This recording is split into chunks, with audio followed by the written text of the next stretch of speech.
Buenos días, les voy a compartir el cuaderno de trabajo de Historia 2, de mi alumna Diana, del segundo E.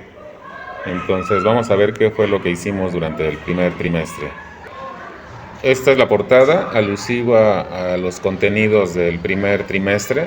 Si observamos, está el año 476, el inicio de la Edad Media y los símbolos pues del feudalismo, del castillo, y obviamente la influencia de la iglesia durante este periodo.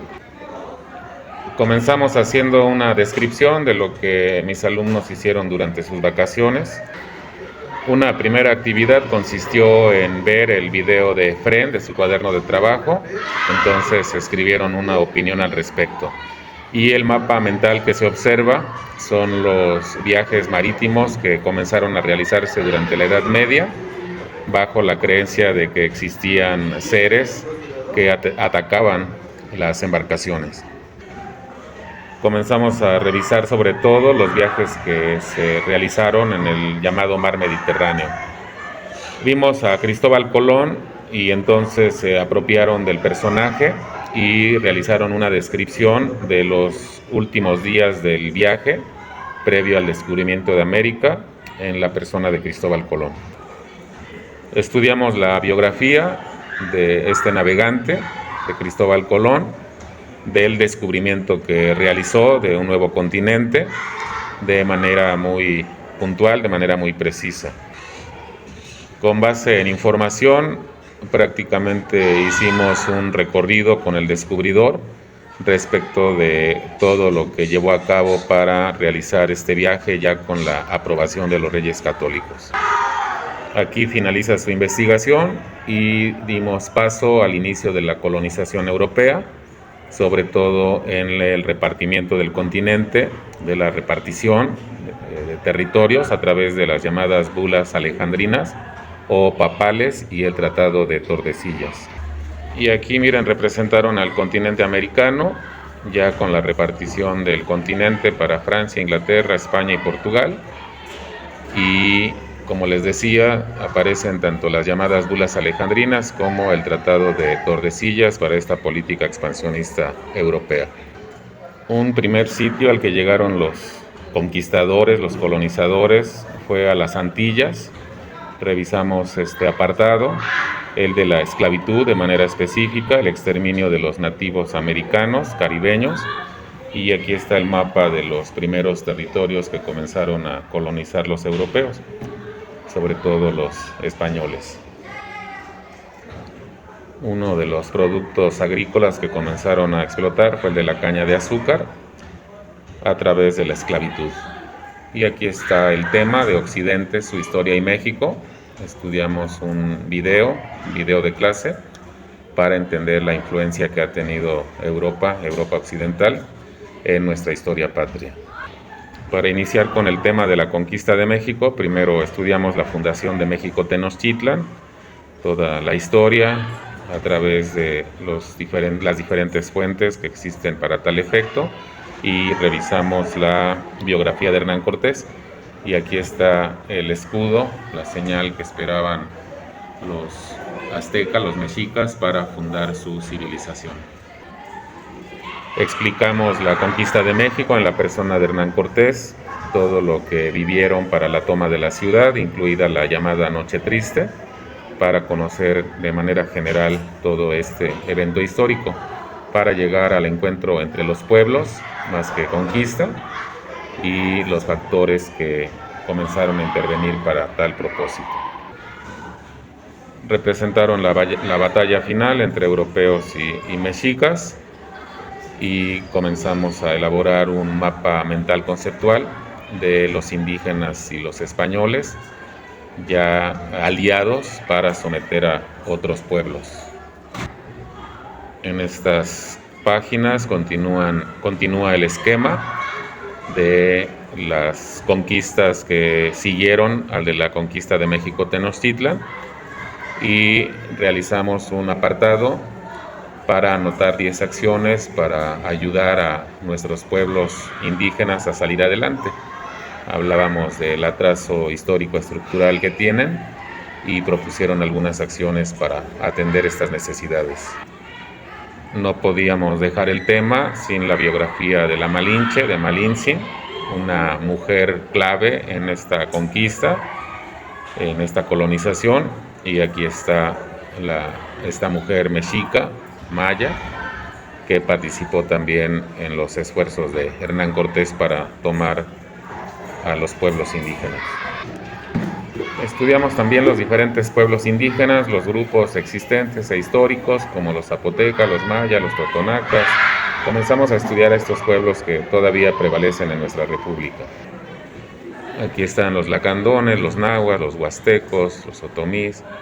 Están de manera relevante, de manera sintetizada, las características principales de estas culturas. Están igualmente los huicholes, los tepehuanes, los seris, y comenzamos a ver la organización político-social de los españoles a través de las encomiendas. Vimos el repartimiento, también otra política pública, otra política de control territorial para favorecer en un primer momento a los conquistadores, pero sobre todo para tener un control sobre la tierra y las poblaciones indígenas. A través de una tabla comparativa estudiamos la situación actual de los pueblos indígenas, comparamos el pasado, cuando los españoles comenzaron a tomar estas tierras, pero también en el presente, cuáles son las condiciones en las que viven nuestros pueblos. Y a través de ilustraciones dimos cuenta del trabajo forzado, de los trabajos que realizaban las comunidades, los pueblos indígenas, el maltrato también al que fueron sometidos, y aquí representaron en estas imágenes. Igualmente, en el llamado mestizaje cultural, revisamos la contribución de alimentos completamente mexicanos, prehispánicos, de productos que comenzaron a enriquecer la cocina mexicana. Continuamos con el listado de estos productos agrícolas, de estos alimentos, y concluimos con el estudio de las culturas indígenas durante el dominio español, de qué manera los fueron incorporando, pero también la resistencia que presentaron las comunidades. Uno de los sectores económicos primarios en los que comenzaron a influir los españoles fue el de la agricultura, y aquí estudiamos los aspectos relevantes de la manera en que comenzaron a hacer productiva la tierra.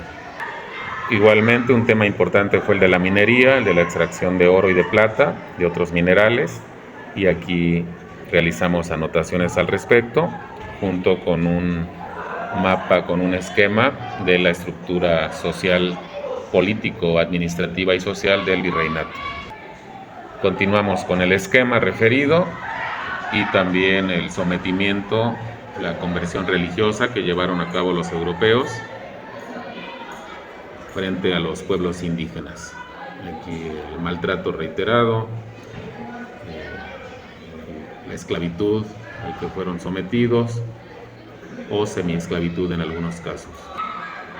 Estudiamos el sistema de castas, esta organización por origen racial, el control que llevaron a cabo los españoles, y un tema que nos lastimó mucho, que debatimos, que intentamos reflexionar, fue el de la esclavitud y la exclusión en la Nueva España. En este mapa revisamos el comercio triangular de los esclavos desde África, Europa y América, en todo el continente, desde el norte hasta el sur, y la manera en que hicieron llegar a esta población esclava al continente. Escribieron y cantaron una melodía temática, una canción temática relativa a la esclavitud. Y aquí está este mapa de la Nueva España, en el que se representan las redes del comercio general, tanto de productos agrícolas, minerales, la ganadería, pero también el del tráfico de personas. Estudiamos a Yanga, a Gaspar Yanga, un cimarrón, un esclavo que luchó por su libertad y finalmente logró el reconocimiento de su libertad y la fundación de la de la villa, primero San Lorenzo de los Negros y ahora Yanga en el actual estado de Veracruz. Hicimos un Yanga esclavo y después reflejamos a un Yanga libre para iniciar ya con los antecedentes del movimiento de 1810. Investigamos los movimientos previos ya para ir abordando el tema de la independencia de México, pero también reflexionamos en torno a una historieta, y es precisamente la historieta de Yanga, la manera en que se enfrentó al virreinato. A través de una tabla comparativa, estudiamos los factores externos que dieron origen al movimiento independentista y los factores internos igualmente del movimiento de independencia de 1810 en la Nueva España. Consideramos tanto los factores internos como los factores externos. Estudiamos la primera etapa del movimiento armado con Miguel Hidalgo, el llamado inicio de las luchas por la independencia. Vimos la etapa liderada por José María Morelos y Pavón, por Hermenegildo Galeana, por Mariano Matamoros. Revisamos otras 2 etapas más. La tercera etapa, ya con la participación de Vicente Guerrero, de Guadalupe Victoria, de López Rayón, y en la última etapa, la aparición de Agustín de Iturbide y el pacto con la oligarquía, el abrazo de Acatempan, el ejército trigarante, el plan de Iguala, los tratados de Córdoba, que dieron paso a la conveniencia de la oligarquía novohispana para plantear la independencia de España sin considerar la situación en la que vivían los pueblos indígenas, afrodescendientes y en general la población en situación de riesgo. Y pues en estos días vamos a revisar unas láminas de la independencia de México, algunas biografías, para continuar ya con el México libre del siglo XIX y los problemas que aparecieron durante este siglo. Pues muchas gracias, soy el profesor Alejandro López. Yo le agradezco a mi alumna Diana Vanessa del segundo E. Es una alumna con talento que se destaca, disciplinada, estudiosa, aplicada, y eso me da mucho gusto. Le envío una felicitación a ella, a su familia, por el esfuerzo que realiza para el estudio de la historia de México. Muchas gracias. Hasta luego.